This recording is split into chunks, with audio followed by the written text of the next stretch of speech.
Sa bawat lungsod, may mga gusaling ipinagmamalaki ng mga tao. May mga gusaling dinadayo ng turista, kinukuhanan ng litrato, at inilalagay sa mga polyeto bilang simbolo ng kultura at sining.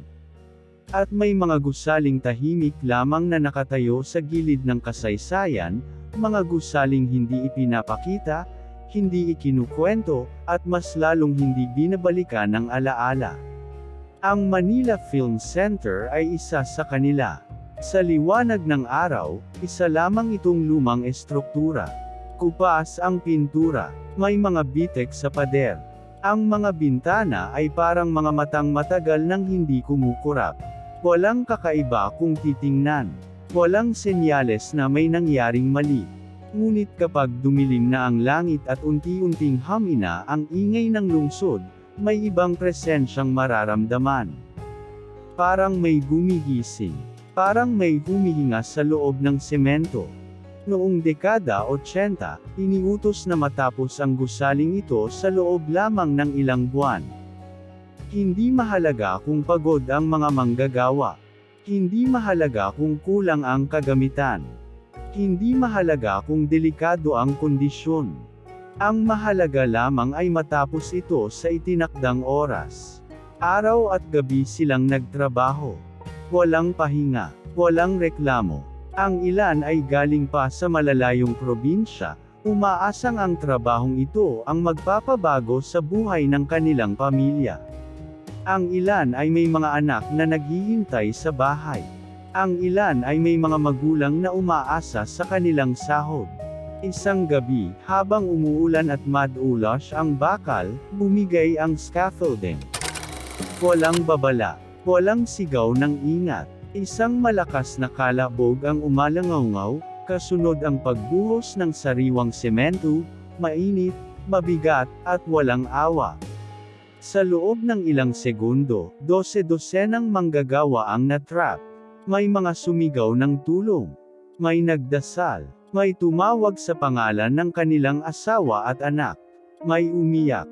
Ngunit mas mabilis tumigas ang semento kaysa sa pagdating ng tulong. At sa halip na hukayin ang mga buhay pa, pinili ng mga nasa itaas na ituloy ang construction. Tinabyunan ang kanilang sigaw.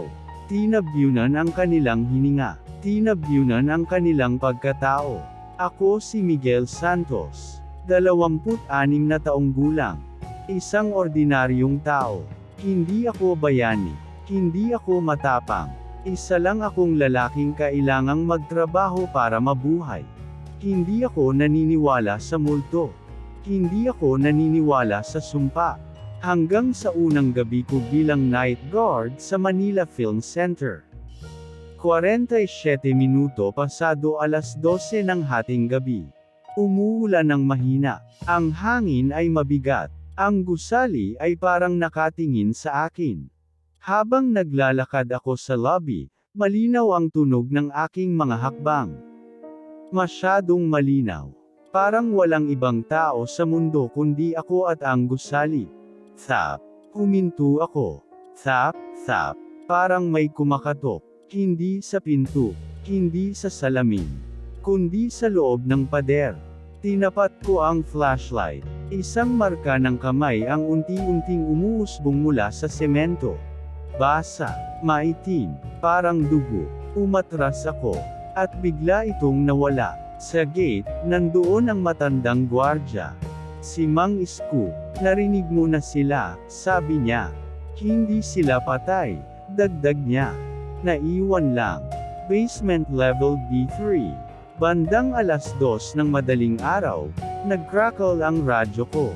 Miguel, hindi galing sa radyo. Galing sa ilalim ng sahig. Tulungan mo kami. Nanigas ang buong katawan ko. Hindi ako makagalaw. Ang boses ay paulit-ulit, mahina pero malinaw, parang nanggagaling sa ilalim mismo ng lupa. Pilit kong kinontrol ang paghinga ko habang hawak ang radyo, umaasang guni-guni lang ang lahat. Miguel, mas malinaw ngayon. Tumingin ako sa paligid. Walang tao. Walang anino.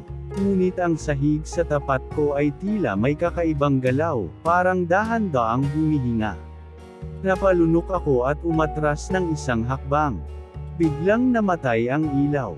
Isang segundo ng ganap na kadiliman. At sa dilim na iyon, may narinig akong mga yapa.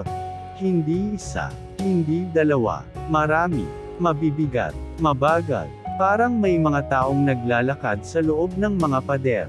Nang bumalik ang emergency light, nakita ko ang hallway, at hindi na ito pareho. Ang mga pader ay may mga bitek na wala kanina. May mga guhit na parang kuko. At sa dulo ng pasilyo, may pintong bahagyang nakabukas. Basement level B3. Hindi ko alam kung bakit ako naglakad papunta roon. Ang utak ko ay sumisigaw na tumakbo palabas, ngunit ang katawan ko ay sumusunod sa isang puwersang hindi ko maintindihan. Sa bawat hakbang, mas bumibigat ang hangin. Mas humahaba ang katahimikan. Pagbukas ko ng pinto, sinalubong ako ng amoy ng lumang semento, kalawang, at isang bagay na parang nabubulok. Mula sa kisame, tumutulo ang tubig. Clap, clap, clap. Sa liwanag ng flashlight, may nakita akong mga hugis sa sahig. Hindi sila bitek, mga hugis ng katawan. Parang may mga taong nakahiga sa loob ng semento, pilit umaahon. Biglang may gumalaw. Isang kamay ang umusli mula sa sahig. Kasunod ang isa pa. Mga daliring nanginginig, nangingitim, at puno ng sugat. Narinig ko ang mahihinang ungol. Mga tinig na naghalo-halo, parang sabay-sabay silang nagsasalita. Pagod na kami. Mainit. Hindi kami makahinga. Napaatras ako hanggang sa tumama ang likod ko sa pader. Ramdam ko ang malamig na semento. At doon ko napansin, may pintig. Parang tibok ng puso. Sa pader, biglang may lumitaw na mukha. Dahan-dahan itong umangat mula sa semento, parang iniluluwal ng mismong gusali. Bukas ang mga mata, nanginginig ang labi. Buhay pa kami, bulong nito. Sumigaw ako at pumikit. Nang idilat ko ang mga mata, bumagsak ang flashlight. Gamulong ito palayo, at sa pag-ikot ng liwanag, nakita ko silang lahat. 12-dosenang mukha, bata, matanda, lalaki, lahat sila'y nakaipit. Lahat sila'y nakatingin sa akin. Biglang nagsara ang pinto sa likod ko ng malakas. Bang! Tinakbo ko ang pinto, ngunit hindi ito bumukas. Sinipa ko. Sinuntok ko. Wala. Sa likod ko, palapit ng palapit ang mga tinig. Miguel, isama mo kami. Huwag mo kaming iwan. Parang humahaba ang hallway. Parang lumulubog ang sahig. Naramdaman ko ang init sa aking mga paa. Ang semento ay tila muling lumalambot. Napatid ako at bumagsak. May humawak sa aking binti. Isang kamay. Mainit. Buhay. Sumigaw ako ng buong lakas. At biglang, katahimikan. Isang malakas na hinga ang pumuno sa paligid. Bumukas ang pinto sa likod ko. Bumuhos ang liwanag. May humilas sa akin palabas. Si Mang Isko. Huwag kang babalik doon, mariin niyang sabi. Kapag narinig ka na nila, hindi ka na nila pakakawalan. Kinayla niya ako palabas ng gusali. Sa labas, nagsisimula ng magbukang liwayway. Tahimik ang paligid.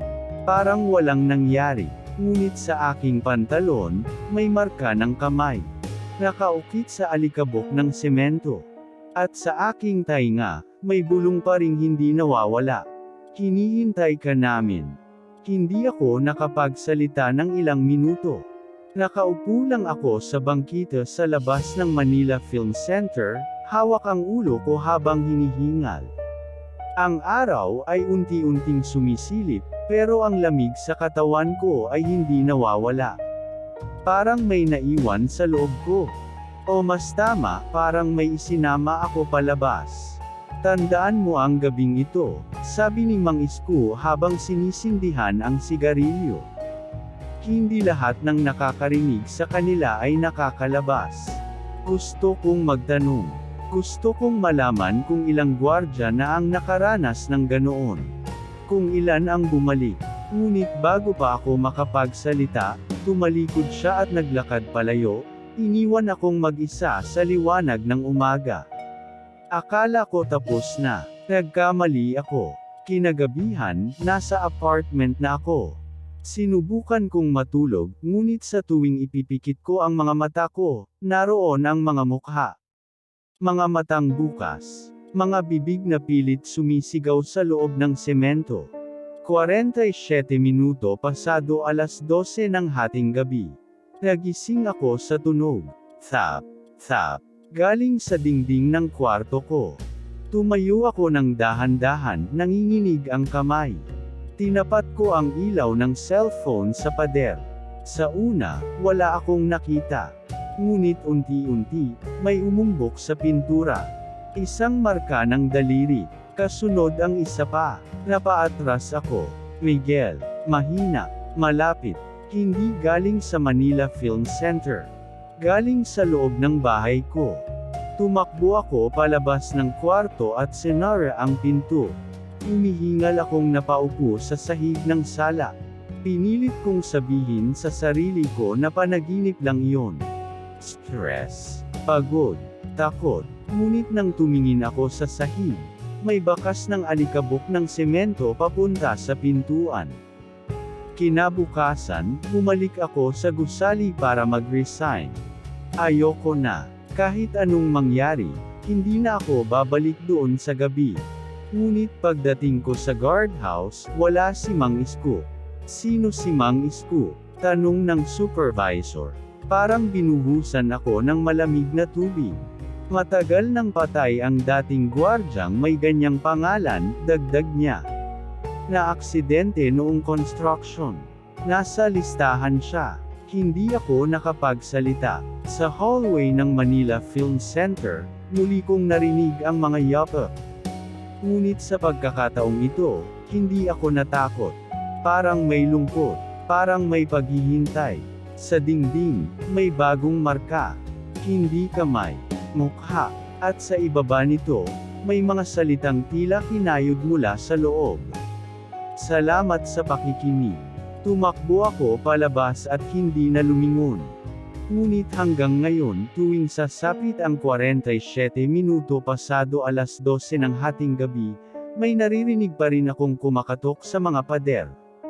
Hindi na sila galit. Hindi na sila sumisigaw. Naghihintay lang. Dahil minsan ka na nilang narinig.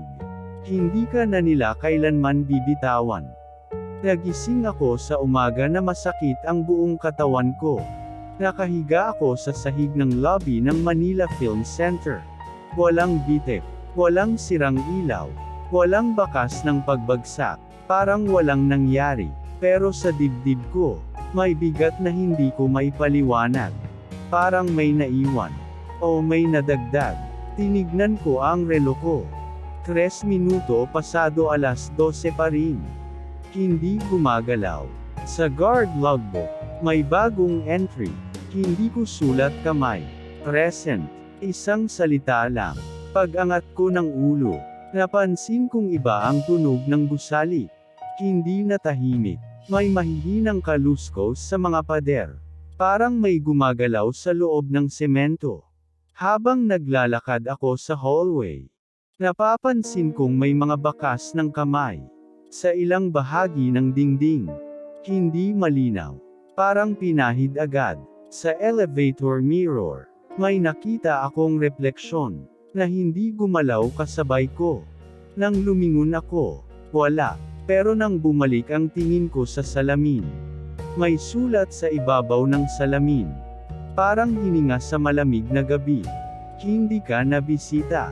Bumigat ang paghinga ko. Bandang alas 2. Dumating ang supervisor. Normal. Parang walang kakaiba. Tulog ka lang sa duty kagabi, sabi niya. Okay ka lang ba? Tumango ako. Hindi ko kayang magsalita. Bago siya umalis, may iniwan siyang susi sa mesa. Kung sakaling kailanganin mo, sabi niya. para sa basement. Hindi niya tiningnan ang susi. Parang ayaw niyang malaman kung ano yon.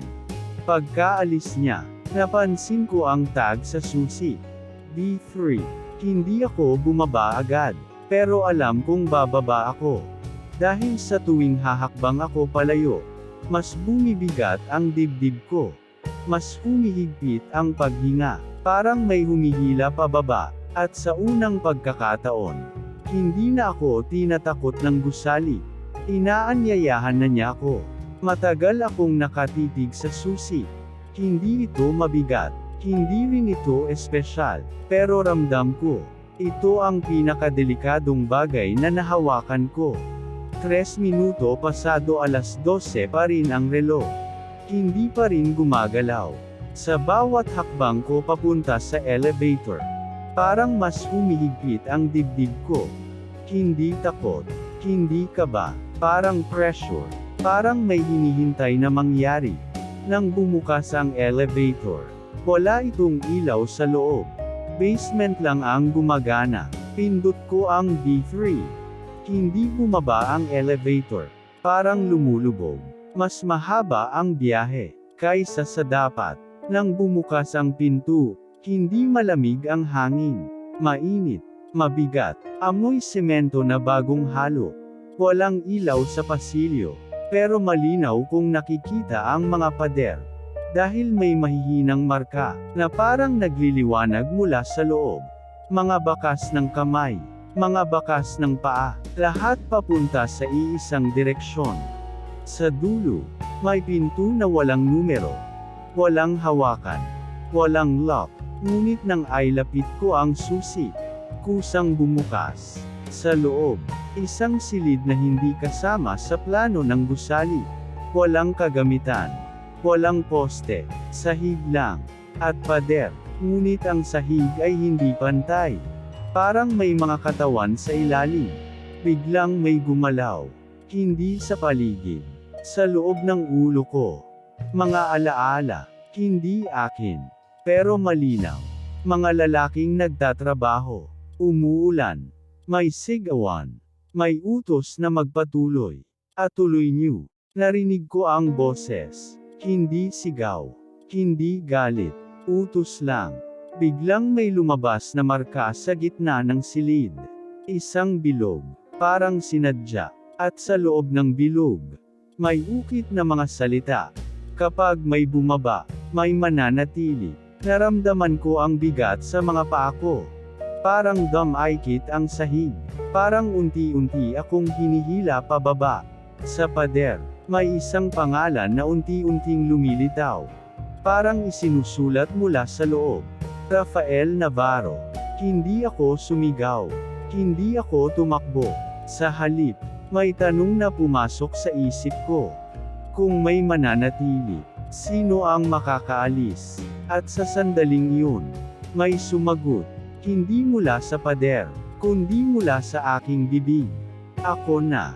Ako na. Pagkasabi ko noon, biglang tumigil ang lahat. Walang tunog. Walang galaw. Parang hinihintay ng gusali, kung babawiin ko ang salita. Ngunit hindi ko ginawa. Unti-unting uminit ang sahig sa ilalim ng aking mga paa. Hindi nasusunog. Hindi masakit. Parang yakap. Mula sa mga pader, may nagsimulang lumabas na mga anino. Hindi malinaw ang mukha, pero malinaw ang bigat ng presensya. Hindi sila galit. Hindi rin sila nagmamakaawa. Pagod sila. Hindi ka ang una, sabay-sabay nilang bulong. Pero ikaw ang kusang bumaba. Sa gitna ng silid, bumukas ang bilog sa sahig. Hindi pumutok. Hindi gumuho. Parang huminga lang ito. At dahan-daang lumalim. Sa ilalim, may isa pang antas. Mas luma. Mas madilim. At doon ko nakita ang totoo. Hindi bangkay. Hindi buto. Mga silid. Bawat isa may pangalan. Bawat isa may petsa. Hindi libingan ang Manila Film Center. Isa itong imbakan ng mga pumalit. Mga taong napili. Mga taong tinawag. Mga taong hindi umalis. Kapag may umalis, sabi ng mga tinig, May kailangang manatili para manatiling tahimik ang lahat. Biglang pumasok sa isip ko ang mga balita. Ang mga pelikulang ipinapalabas. Ang mga okasyong ginaganap dito. Tahimik ang gusali. Tahimik ang kasaysayan. Dahil may nagbabantay sa ilalim. Sa isang silid, may nakita akong pamilyar na mukha. Hindi multo. Hindi alaala. Si Mang Isko. Nakatayo siya. Buhay. Pero ang mga mata, wala nang liwanag. Akala ko gwardya lang tayo, sabi niya. Hindi pala. Lumapit siya sa akin. Hindi naglalakad. Dumudulas sa sahig. Pinili mo, dagdag niya. Katulad ko. Nagboluntaryo ka. Tanong ko. Umiling siya. Napagod lang akong tumakbo. Biglang nagsara ang bilog sa itaas. Nawala ang liwanag. Sa dilim, may isang huling tanong na umalangaw sa loob ng silid. Gusto mo bang manatili bilang tao? O bilang bahagi ng gusali? Narinig ko ang mga yabag sa itaas. Mga tao, normal na araw, normal na buhay. At sa unang pagkakataon, may tunay akong pagpipilian. Kung umalis ako, may lalabas. Kung manatili ako, mananatiling sarado ang lahat. Huminga ako ng malalim, at kinuha ko ang susi. Mahigpit kong hinawakan ang susi. Hindi dahil sa lakas, kundi dahil nanginginig na ang kamay ko. Sa paligid ko, dahan-daang umuurong ang mga anino. Parang nagbibigay daan.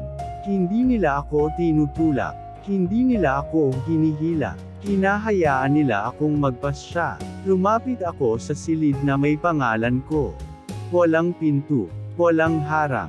Parang hinihintay lang akong pumasok. Sa loob, walang gamit. Isang ilaw lang sa kisame. Mahina, pero sapat para makita ang mga marka sa pader. Mga guhit, mga petsa, mga pangalang paulit-ulit binubura at isinusulat muli. Hindi sila minarkahan ng galit. Minarkahan sila ng oras. Sa sahig, may bilog na kapareho ng nasa itaas. Mas maliit, mas tahimik. Kapag pumasok ka, sabi ni Mang Isko, hindi ka agad mawawala. Mananatili kang tao, sandali. Sandali lang. Tanong ko. Tumango siya. Hanggang makalimutan ka nila. Sa itaas, may narinig akong tawa, mga boses. May mga taong dumadaan. Normal na araw. Bigla kong naalala ang buhay ko sa labas. Mga bagay na hindi ko tinapos. Mga tawag na hindi ko sinagot. Mga umagang hindi ko naaabutan. Pero naalala ko rin ang mga kamay. Ang mga sigaw. Ang mga mukha sa ilalim ng semento.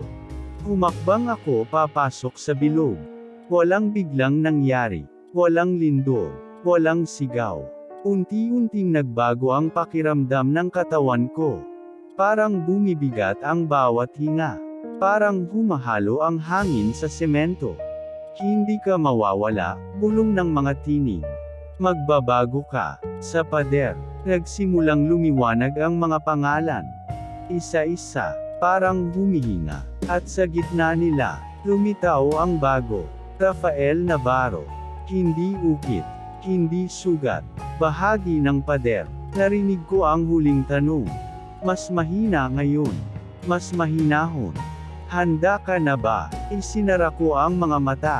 At ibinaba ko ang susi sa bilog. Nang bumagsak ang susi sa bilog, parang may naputol na hibla. Hindi tunog. Hindi ilaw.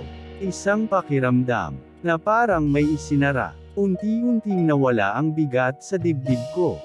Huminga ako ng mas maluwag kaysa sa buong gabing iyon.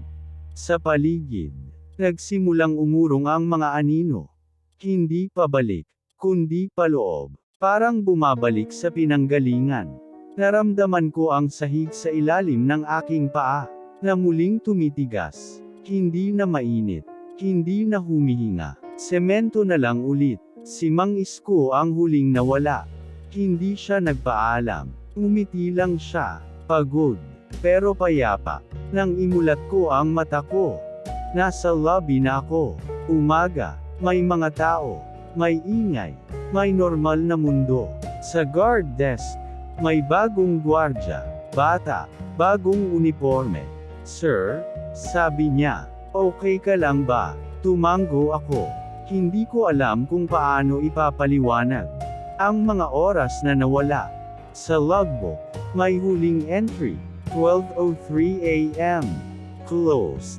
Isang salita, walang pirma. Umalis ako ng Manila Film Center. Nang hindi lumilingon. Lumipas ang mga buwan. Walang balita. Walang aksidente. Walang kakaiba. Ang gusali ay patuloy na ginagamit. May mga palabas. May mga tao. May mga ilaw sa gabi. Tahimik.